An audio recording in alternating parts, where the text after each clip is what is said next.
नमस्कार, मैं हूं श्रीकांत प्रजापति और आप मेरे साथ देख रहे हैं बीसीसी न्यूज। आई खबरों में बढ़ने से पहले डालते हैं सुर्खियों पर एक नजर।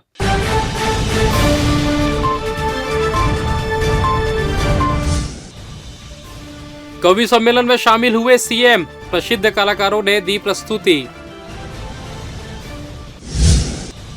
जन्मदिन पर डिप्टी सीएम पहुंचे क्षेत्रवासियों के बीच, जगह जगह हुआ भव्य स्वागत। मामूली विवाद पर युवक की बेरहमी से पिटाई, सीसीटीवी फुटेज में कैद हुए आरोपी।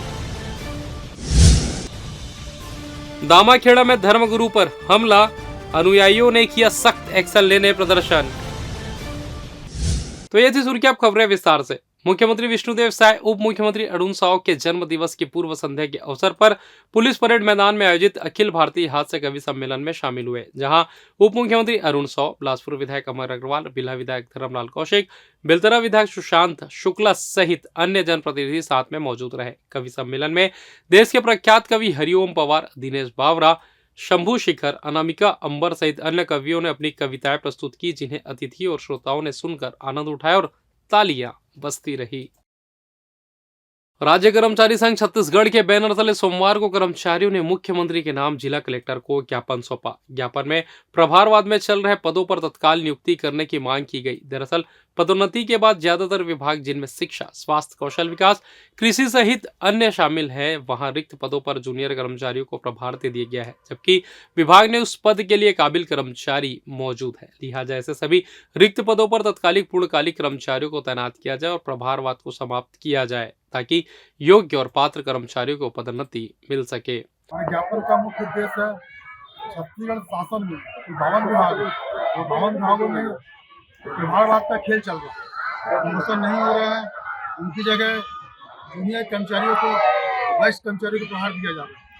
छत्तीसगढ़ राज्य कर्मचारी संघ माननीय मुख्यमंत्री जी से, माननीय कलेक्टर महोदय के माध्यम से यह मांग करता है कि सभी विभागों में तत्काल प्रमोशन किया जाए, ताकि प्रभारवाद खत्म हो सके। ये ज्यादातर किस तरह के विभाग प्रभावित है? सबसे ज्यादा प्रभावित शिक्षा विभाग, जल संसाधन विभाग, वन विभाग, इनमें ज्यादा ऐसा हो रहा है, जहाँ पर जूनियर कर्मचारियों को वरिष्ठ प्रभार दिया जा रहा है, जिससे जो वरिष्ठ कर्मचारी है उनके मन में कहने की आघात।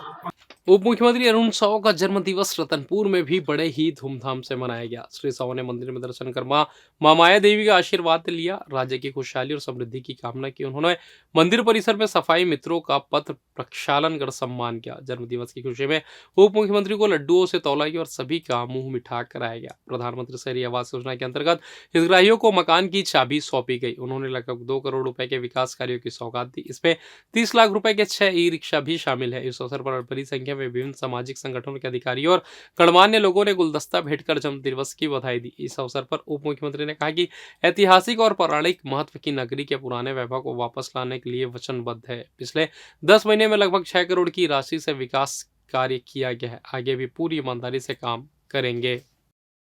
उप मुख्यमंत्री अरुण साव ने सोमवार को बिलासपुर जिले के कोटा नगर पंचायत में 6 करोड़ 73 लाख रुपए के विकास कार्यों का लोकार्पण व भूमि पूजन किया। इस दौरान उनका भव्य स्वागत किया गया और जन्मदिन की शुभकामनाएं दी गई। इस अवसर पर उन्होंने कहा कि कोटा तेज गति से आगे बढ़े, इसके लिए हम लोग गंभीरता से काम कर रहे हैं। यहाँ की साफ सफाई की व्यवस्था को और भी दुरुस्त करने की जरूरत है। उन्होंने कहा कि साफ सफाई का काम अकेले नगर पंचायत का नहीं है, हम सभी को इसमें भागीदारी निभानी होगी। श्री साव ने कार्यक्रम में प्रधानमंत्री स्वनिधि योजना के हितग्राहियों को ऋण के चेक वितरित किए। उन्होंने प्रधानमंत्री आवास योजना शहरी के तहत हितग्राहियों को आवासों के स्वीकृति पत्र और पूर्ण हो चुके आवासों की चाबी भी सौंपी। बिलासपुर जिला पंचायत के अध्यक्ष अरुण सिंह चौहान और कोटा नगर पंचायत के अध्यक्ष अमृता प्रदीप कौशिक सहित अन्य जनप्रतिनिधि और गणमान्य नागरिक भी इस दौरान मौजूद थे। 7 करोड़ 41 लाख रुपए का सौगात मिल रहा है। पर भैया अद्भुत है ये कोटा के लोग, बहुत अद्भुत। दामाद लेने आता है, मैं देने आया हूं। 7 करोड़ 41 लाख की सौगात देने आपको आया हूं। और मेरे ससुराल के लोग हो, आप सबको प्रणाम करता हूँ, आप सबका अभिनंदन और स्वागत करता हूँ। और फिलहाल है वक्त तो चला छोटा सा ब्रेक का, मिलते हैं ब्रेक के बाद, कहीं जाइएगा नहीं।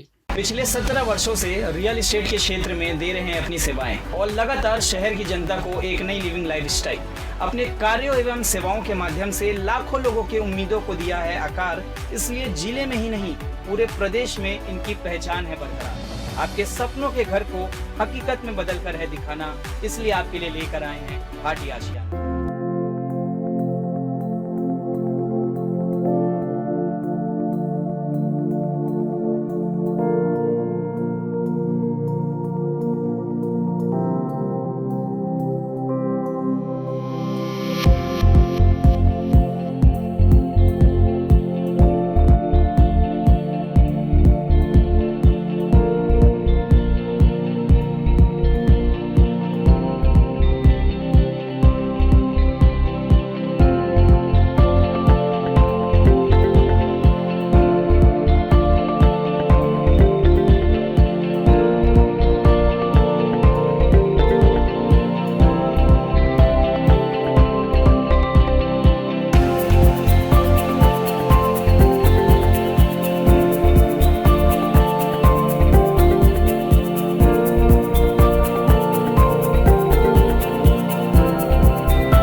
ब्रेक के बाद आप सभी का स्वागत है। ये बढ़ते अगली खबर की ओर।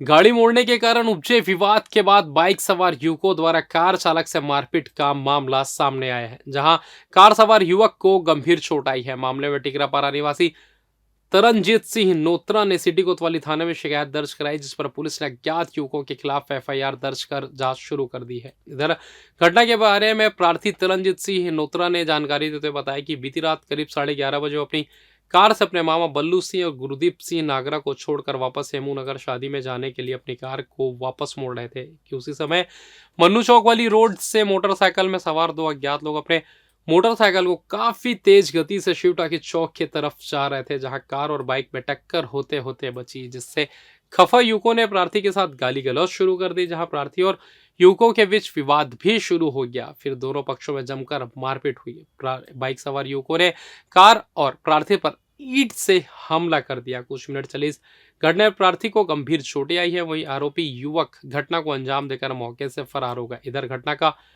सीसीटीवी फुटेज भी सामने आया है, जिसके आधार पर कोतवाली पुलिस ने आरोपी की पहचान कर मामले की जांच शुरू कर दी है। रेलवे के मंडल संरक्षा विभाग ने रनिंग रूम खरसिया में लोको पायलट, सहायक लोको पायलट, ट्रेन मैनेजर के साथ ही वहां कार्यरत कर्मचारियों को अग्निशमन यंत्र के प्रयोग करने का प्रशिक्षण दिया। आग लगने की आपात स्थिति से निपटने के लिए अग्निशमन यंत्र का उपयोग किस तरह से किया जाना चाहिए, यह बताया गया। कर्मचारियों को अग्नि सुरक्षा के महत्व की समुचित जानकारी भी दी गई एवं आगजनी के खतरों को कम करने के निवारक उपायों के बारे में विस्तार पूर्वक बताया गया। इसके बाद सभी लोगों को बारी बारी से अग्निशमन यंत्र चलवाकर प्रशिक्षित किया गया। आग को नियंत्रित नहीं कर पाने की स्थिति में पास के अग्निशमन केंद्रों को संपर्क करने के लिए हेल्पलाइन नंबर 112 यानी 112 को याद रखने की सलाह दी गई। रेलवे का संरक्षा विभाग इस मामले में गंभीर है। कुछ महीने पहले बिलासपुर रेलवे स्टेशन में खड़ी एक ट्रेन की बोगी में अचानक से आगजनी की घटना होने के बाद से सतर्कता बरती जा रही है। छत्तीसगढ़ में देवउठी एकादशी के बाद से यदुवंशियों का राउत नाचा शुरू हो जाता है। इसी कड़ी में रविवार को न्यायधानी के सिरगिट्टी में भी राउत नाचा महोत्सव का आयोजन किया गया, जहां राउत नाचा महोत्सव समिति यादव समाज सिरगिट्टी के द्वारा आयोजित इस महोत्सव में प्रदेश भर के विभिन्न टोलियों ने शौर्य प्रदर्शन किया। बन्ना चौक स्थित खेल मैदान में देर रात तक पहुंचे 11 टोलियों ने यदुवंशी, तुलसी, कबीर और सूरदास के दोहों में थिरकते रहे। महोत्सव में छोटे बच्चे भी आकर्षक पारंपरिक वेशभूषा में सजे धजे नजर आए। भगवान श्री कृष्ण की तस्वीरों के साथ जमकर थिरके। जहां पहुंचे अतिथियों ने उक्त कार्यक्रम की खूब प्रशंसा की, जिन्होंने प्रथम धनु यादव दल परसदा की टोली, द्वितीय अजय यादव नवयुवक दल भरनी और तृतीय कन्हैया यादव बाल समाज दल बसिया को चयनित कर अन्य विजेताओं को पुरस्कार प्रदान कर सम्मानित किया। इस दौरान जिला कांग्रेस कमेटी के संयुक्त महामंत्री अमित यादव ने जानकारी देते हुए बताया कि विगत 4 वर्षों से सिरगिट्टी में भी राउत नाचा महोत्सव का आयोजन किया जा रहा है। उन्होंने बताया कि मान्यता है कि जब भगवान श्री कृष्ण ने कंस का वध किया था, उस समय कंस के शासनकाल में जनता बहुत परेशान थी। वे कंस से बहुत ज्यादा डरते थे, लेकिन जब भगवान श्री कृष्ण ने कंस का वध किया तो लोगों को यकीन नहीं हो रहा था कि कंस मारा गया और वह अपने घर में दुबके बैठे थे। तब श्री कृष्ण ने अपने साथियों के साथ मिलकर हाथ में लाठी लेकर पूरे नगर में नृत्य करते हुए लोगों को यह बताया कि उन्होंने कंस का वध कर दिया है। इस खुशी में वे और उनके साथ ही नृत्य कर रहे हैं। उन्होंने कहा कि प्राचीन कथाएं तो राउत नाचा को लेकर बहुत सारी है, लेकिन आज के समय में राउत नाचा महोत्सव एक परंपरा के रूप में भी मनाया जाने लगा है।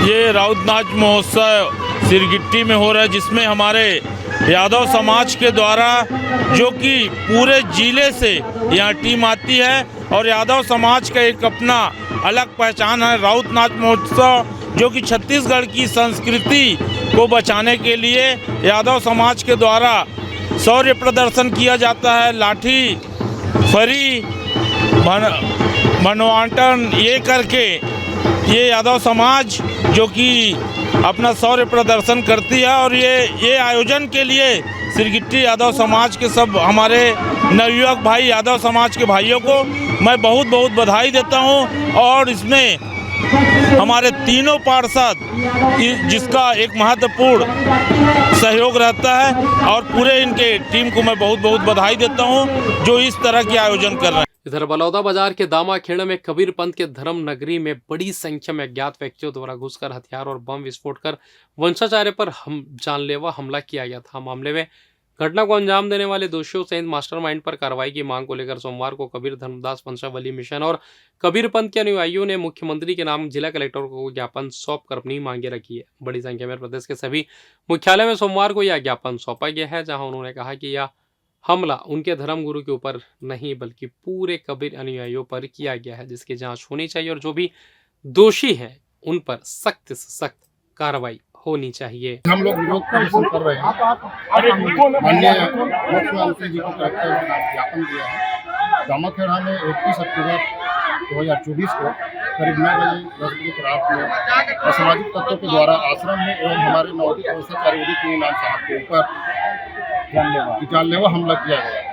इसके हम घोर निंदा और विरोध करते हैं। पूरे कबीर पंथ समाज हर एक जिला में सब विरोध प्रदर्शन कर रहे हैं। तो मांग कर रहे हैं कि जो अपराधी है उसे कड़ी से कड़ी सजा दिया जाए। अपराधी कोई और है, कहीं बाहर से गुंडा लेकर के अंदर से बाहर से कर रहे हैं, तो जो उसका मास्टरमाइंड है उसको अभी तक गिरफ्तार नहीं किया गया है। लगभग 60-70 व्यक्तियों ने ये हमला किया है, लेकिन अभी तक 20-21 लोगों को ही गिरफ्तार किया गया है।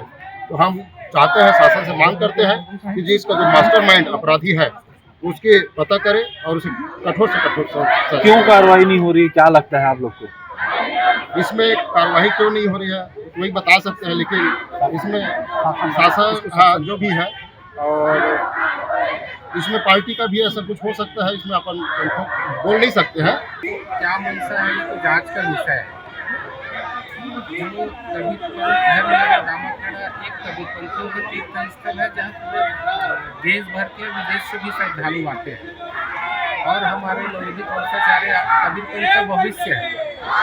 और कबीरपंथ खुद हमें कोई 2 थप्पड़ मार देगा हम बर्दाश्त कर लेंगे, लेकिन हमारे कबीरपंथ के वंश गुरु के ऊपर जो सामाजिक तौर पर जानलेवा हथियार डंडों से लैस होते हुआ है, जिससे पूरा कबीरपंथ की भावना आहत हुई। तो दामाखेड़ा में हो है साहेब के घटना अब से मुलजिम नहीं पकड़े दिया, जल्द से जल्द पकड़ने की कृपा करे। सरकार से हजारों बार विनती है, कलेक्टर साहब से हजारों बार विनती है और कड़ी से कड़ी उसे पकड़ के कुछ भी कार्रवाई करे। हम विनती है साहेब बंदी साहेब इसमें बोलने चाहते। बिलासपुर में ठंड का कहर जारी है। रविवार को पारा करीब 1 डिग्री कम हुआ, फिर भी ठंड कम नहीं हुई। उत्तर भारत से आ रही ठंडी हवाओं के चलते रात में शीतलहर की हालात है और ठंड कपकपा रही है। रविवार को न्यूनतम तापमान 14.4 डिग्री सेल्सियस दर्ज किया गया। ठंड की वजह से अब दिन में भी सूर्य की तेज कम हो गई है। शहर के साथ ही जिले में अब ठंड बढ़ चुकी है। सुबह सुबह ठंडी हवाओं के साथ हल्के कोहरे छाने लगी है। स्थिति यह है कि सुबह से ही लोग गर्म कपड़ों के साथ धूप सेकते दिख रहे हैं। वहीं दोपहर में भी सूर्य की तेज कम हो गई है। ठंड से बचने के लिए कंबल और रजाई का सहारा लेने लगे हैं। मौसम विभाग के अनुसार उत्तर से आने वाली ठंडी और शुष्क हवाओं का आगमन लगातार जारी है। वातावरण के मध्य स्तर में नमी का आगमन प्रारंभ हो रहा है, जिसके कारण न्यूनतम तापमान में विशेष परिवर्तन होने की संभावना नहीं है। प्रदेश में मौसम शुष्क रहने की संभावना है। 26 नवंबर से दक्षिण छत्तीसगढ़ में न्यूनतम तापमान में वृद्धि हो सकती है। फिलहाल इस बुलेटिन में बस इतना ही। मुझे दीजिए इजाजत, फिर होगी आपसे मुलाकात। तब तक देखते रहिए बीसीसी न्यूज। नमस्कार।